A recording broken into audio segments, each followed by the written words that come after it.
Bienvenidos al capítulo 7 de Evaluación de Proyectos para Emprendedores. Soy Florencia Roca. En el capítulo 7 van a encontrar qué es el WACC, el costo promedio ponderado del capital. Es todo un capítulo sobre costos de oportunidad, sobre aquello que dejamos de hacer cuando invertimos en un negocio. Y en esta grabación vamos a ver para qué se usa y cómo se calcula. Es muy simple, es un promedio, pero es un promedio que está presente en todos los cálculos. La mayoría de los criterios de decisión, de un modo u otro, lo incorporan. Por ejemplo, en la primera parte del capítulo van a encontrar estos cálculos de valor presente neto, TIR, EVA, todos usan el WACC, que es una gran desventaja que tiene la contabilidad. La contabilidad se olvida de los costos de oportunidad. Y en la vida real no solamente existen, sino que a veces representan el costo más importante. Por ejemplo, si usted es emprendedor, su tiempo. No puede tal vez dedicarle su tiempo y evitar cobrar, por ejemplo, un salario durante un año y después que la contabilidad le diga que usted ganó dinero porque ganó, por ejemplo, $500. Su respuesta sería, no, yo tendría que haber ganado como mínimo un salario que compensara mi tiempo y además puse capital, entonces tendría que compensarme también el costo de oportunidad de no haber tenido el dinero invertido en un banco, por ejemplo. Bueno, esos son los cálculos que la contabilidad olvida por completo, solamente pone un costo por el capital que viene de los bancos, esto es la tasa de interés bancaria, pero nada dice de los accionistas. Entonces vamos a ver hoy primero para qué se usa y cómo se calcula el costo promedio del capital.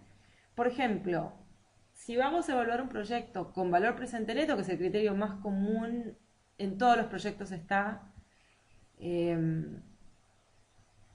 lo primero que vamos a hacer es proyectar aquí flujos de caja. Este, por ejemplo, es un caso en el cual en el tercer año se termina este negocio, invierto 3.000 y voy a ganar 1.100, 1.100 y 1.100 y ahí se termina este negocio. ¿Cómo sé si esto es un buen negocio?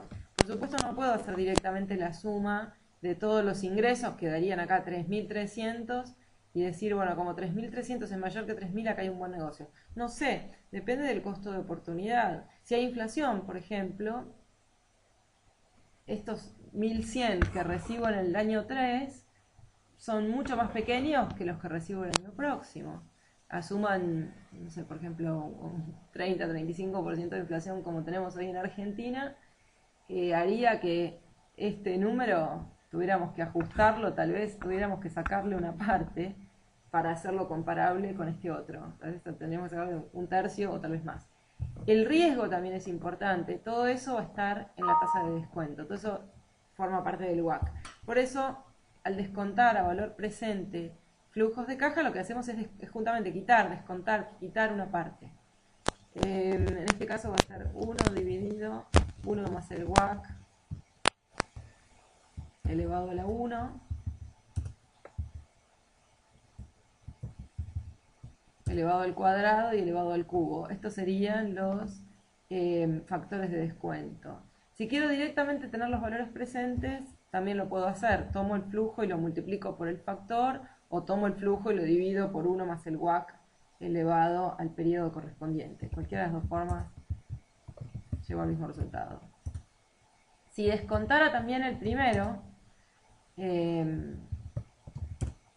quedarían los mismos 3.000, porque por supuesto al hacer 1 más el WACC elevado a la 0, cualquier número elevado a la 0 da 1, y al multiplicar el flujo por el número 1 vuelvo a tener el mismo flujo, es decir, los flujos que están en el momento actual no necesitan ser descontados. Bueno, el valor presente neto va a ser la suma de todos estos ingresos menos la inversión inicial, que ya está en valor presente, puedo sumar todo. Y acá, por ejemplo, este negocio es malo, el valor presente neto es negativo, pero es malo a causa del WACC. Si bajáramos un poquito el WACC, por ejemplo, si tuviéramos un WACC del 2%, este proyecto sería positivo, pasaría a ser un buen negocio. Por eso cuando sube el riesgo país, supongamos, si teníamos este negocio de un 2% y le queremos sumar 1000 puntos básicos de riesgo país, que sería una tasa del 10%, ahí pasa a ser malo. Eso es lo que hace que cuando sube el riesgo país se penalizan más los flujos. Las mismas cantidades de dinero, las mismas ventas, ahora les estoy poniendo una tasa mucho más alta con las que los estoy descontando y eso hace que mi evaluación final diga, no, no me conviene poner el dinero aquí, me conviene llevarlo a otro lugar. Así afecta el WACC en el valor presente neto. Lo mismo en la TIR. Por ejemplo, para la TIR, si tengo estos mismos flujos de caja, la tasa interna de retorno, puedo usar la función TIR en español o IRR en inglés. Ya está la inversión ahí, así que simplemente selecciono los flujos. 4.9%. ¿Cómo sé si esto es bueno o es malo? Es una rentabilidad, pero ¿cómo sé si acá hay un buen negocio? Tengo que compararla con el WACC. Es decir, si bien no necesito el WACC para calcular la TIR, lo necesito para decidir. En el caso del valor presente neto, la regla era que si el valor presente neto es negativo, esto es un mal negocio, que es lo que ocurrió aquí. En el caso de la TIR, el criterio dice que comparada con el WACC, si la TIR es menor al WACC, entonces ahí estoy en presencia de un mal negocio. No interesa si la TIR es positiva, no es suficiente con decir tengo una TIR positiva, tiene que ser superior al WACC. Y lo mismo en el EVA. Acá en el EVA va a ser un poquito más complejo porque como este periodo se termina en el año 3, no hay perpetuidad. Entonces, si ven aquí en mi Excel hay unos cálculos auxiliares, porque el EVA usa variables acumulativas. El capital en EVA no es un flujo, es acumulativo. Entonces, al final hay determinado capital, estos 1900 de capital que van quedando, de acuerdo a las inversiones que fuimos haciendo. A partir de ese mismo NOPAT y de ese mismo capital, me queda una cantidad de dinero al final que descontada a valor presente sería como un valor residual que tengo que restar. Bueno, eso para hacer equivalente en este caso el EVA a lo que teníamos en flujos de caja. Pero nuevamente el EVA también requiere factores de descuento. Puedo usar los mismos, pero requiere por supuesto el uso del WACC. Ahí están, puedo usar los mismos factores de descuento, multiplico el EVA por su factor de descuento, sumo y me da el mismo resultado que el valor presente neto. No puedo calcular EVA sin el WACC. El WACC entra en dos partes del valor agregado. En el numerador, porque el EVA o valor agregado es el capital que tiene un negocio, por lo que rinde el capital ROI menos lo que cuesta, el WACC. Entonces ahí está. Y vuelve a estar en el denominador porque el EVA, como cualquier valor en dólares o pesos o quetzales, tiene que ser descontado. Entonces ahí vuelve a afectarnos el costo de capital. Bueno, esto es para qué sirve el WACC. Si ya los convencí sobre la necesidad de hacer una estimación más o menos razonable, porque de otro modo, si yo pongo cualquier tasa, es decir, arbitrariamente elijo la tasa, por ejemplo acá pongo 3%, 10%, 15%, si la tasa es arbitraria, todos los criterios se transforman en arbitrarios, porque entonces estoy cambiando el criterio de decisión de acuerdo al número que puse ahí. Justamente para lo que quiero estos criterios es para que me ayuden a decidir sobre el proyecto. Quiero tener una buena estimación para ver si estoy en presencia de un buen negocio o hay algo que debe ser mejorado. Entonces vamos ahora al segundo punto. El primero era para qué se usa el WACC para todos los métodos de decisión tradicionales. Valor presente neto, EVA, incluso la TIR, porque sin compararlo con la TIR no puedo decidir. Y ahora, ¿cómo se calcula? Vamos a la segunda parte.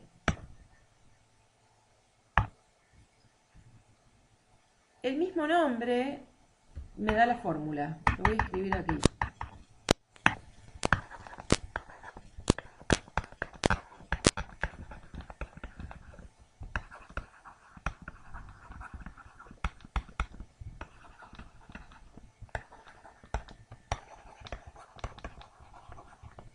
El WACC, aquí está, es una sigla, sale de este nombre, es un costo de capital.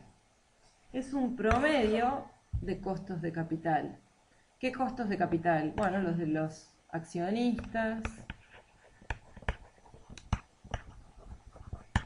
de los bancos y de cualquier otro que haya puesto dinero en la empresa, un leasing, stock options, todos los que sean acciones preferidas o preferenciales, todos los que sean integrantes de la estructura de capital de la empresa están aquí. Entonces el WACC es un promedio de todos estos costos de capital, que está ponderado, tiene pesos, ponderado en función de qué, y en función de qué tanto impacta cada uno de ellos en la estructura de capital. Por ejemplo, consideren estas dos compañías. En la primera compañía tengo un 25% de deuda y el resto es dinero a los accionistas, o sea, 75% es dinero a los accionistas, equity. Y en cambio esta otra empresa es 100% dinero de los accionistas. En este caso, el costo de los accionistas va a ser igual al WACC, ¿verdad? Van a coincidir. El costo de oportunidad que requiere el accionista va a ser igual al WACC. En el otro caso, tengo que calcular un promedio. ¿Cómo vas a hacer el promedio aquí? El WACC aquí va a ser 25% por lo que me cueste la deuda, más 75% por lo que cueste el equity. Ven que no es nada difícil la fórmula, es un promedio ponderado. Y para restar los escudos fiscales a las fuentes que son deducibles de impuestos, que son el costo de deuda y el leasing, según cada legislación, pero en general son esos dos, hay que multiplicarlos por 1 menos la tasa de impuestos. Y ahí está la fórmula del WACC. Ahí se terminó la fórmula del WACC. Veamos el ejemplo que está en el libro, es muy simple. Esta es una empresa en la cual lo primero que hago es estudiar cómo está financiada la empresa. Esta empresa tenía $60.000 de acciones comunes, pero después vino un fondo de Venture Capital y entonces $10.000 fueron puestos por los capitalistas de riesgo, entonces pidieron acciones preferenciales, no quisieron acciones comunes. Entonces eso es distinto, tiene un costo un poquito distinto. Y $30.000 los puso el banco, pedimos una deuda, ahí está. Y entonces en la estructura de capital total, si sumamos todo, son $100.000. El primer paso para calcular el WACC es calcular las proporciones. Por ejemplo, en este caso, 60.000 dividido 100, 60% va a ser la proporción de los accionistas, ¿no? Equity. Esto lo podemos pintar si quieren en color verde. 10.000 son acciones preferenciales. Ahí están como en un color medio amarillo. Ahí está. 10%. Y 30.000, que representan el 30% restante, es deuda.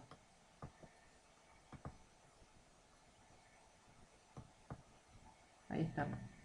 Por supuesto, la suma tiene que dar 100%. Ese es el primer control que podemos hacer.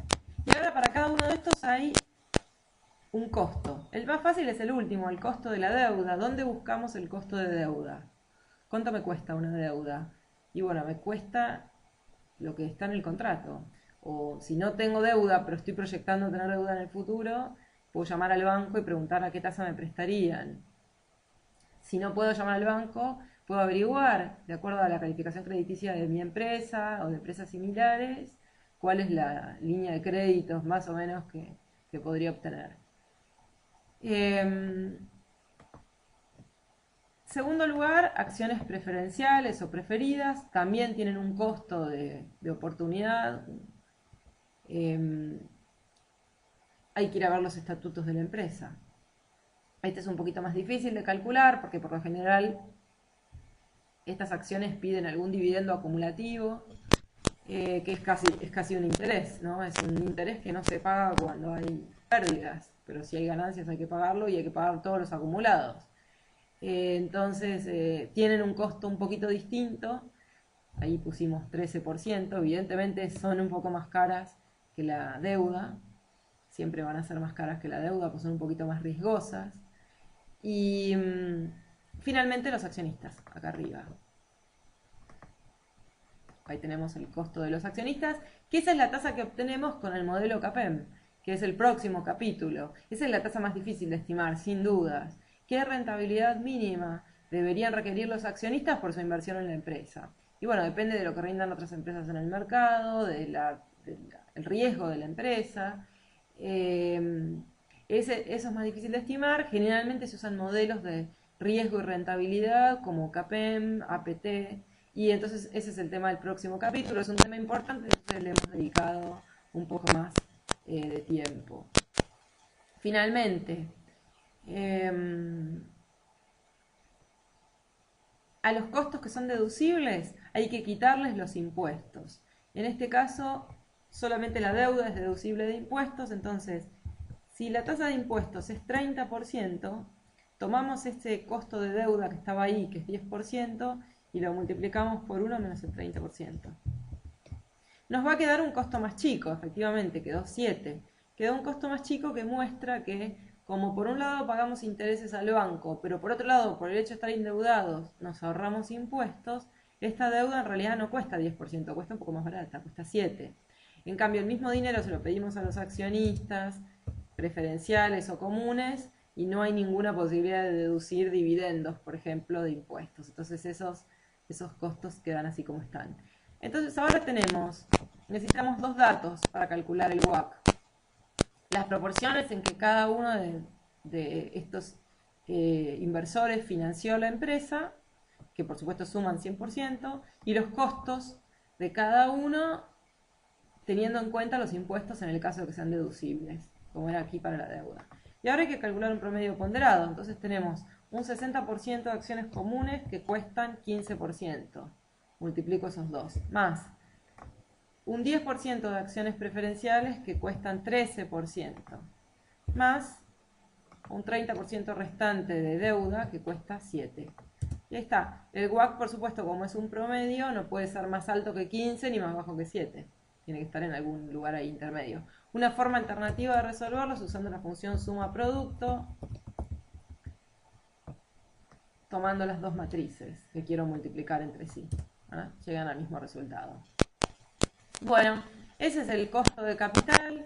Es bastante simple, pero tiene muchísima utilidad tener una idea de cómo calcularlo, hacer una estimación razonable. Y hay datos en internet para comparar, hay datos por industrias, para tener como un benchmark que les recomiendo buscar. Hay datos por industrias, hay datos por país, que les pueden dar un rango dentro del cual estimar sus tasas. Por supuesto, si el WACC está calculado en dólares, quiero decir, si usan un modelo como KPM o APT a partir de rendimientos del mercado en Estados Unidos, T-bills, etcétera, entonces para calcular el promedio tienen que tomar tasas que estén en dólares. No pueden poner, por ejemplo, la tasa que requieren los accionistas expresada en pesos mexicanos y el número tomado de KPM expresado en dólares. Y los flujos expresados en quetzales guatemaltecos. Esa mezcla no se pueden hacer, por supuesto, para calcular valor presente neto, tiro y VA, el flujo tiene que estar en la misma moneda que la tasa de descuento. Las tasas también tienen moneda. Por ejemplo, si ustedes piden una tasa para un plazo fijo en dólares, no es igual que la misma no es la misma tasa que si van a depositar, por ejemplo, pesos argentinos. Las tasas de depósitos a plazo fijos en dólares por lo general no superan 2%, 3%, y a lo mejor en pesos argentinos encuentran un plazo fijo a un 20%, pero porque eso incluye inflación esperada, son dos monedas distintas. Entonces no podemos mezclar tasas en distintas monedas. Por favor tengan en cuenta que no pueden calcular un promedio sin usar primero las mismas monedas para todos. Bueno, muchas gracias. Eso ha sido todo con el tema del WACC. Hay una grabación adicional que está en Finanzas para Emprendedores, si la quieren ver. Nos vemos en el próximo capítulo. Hasta pronto.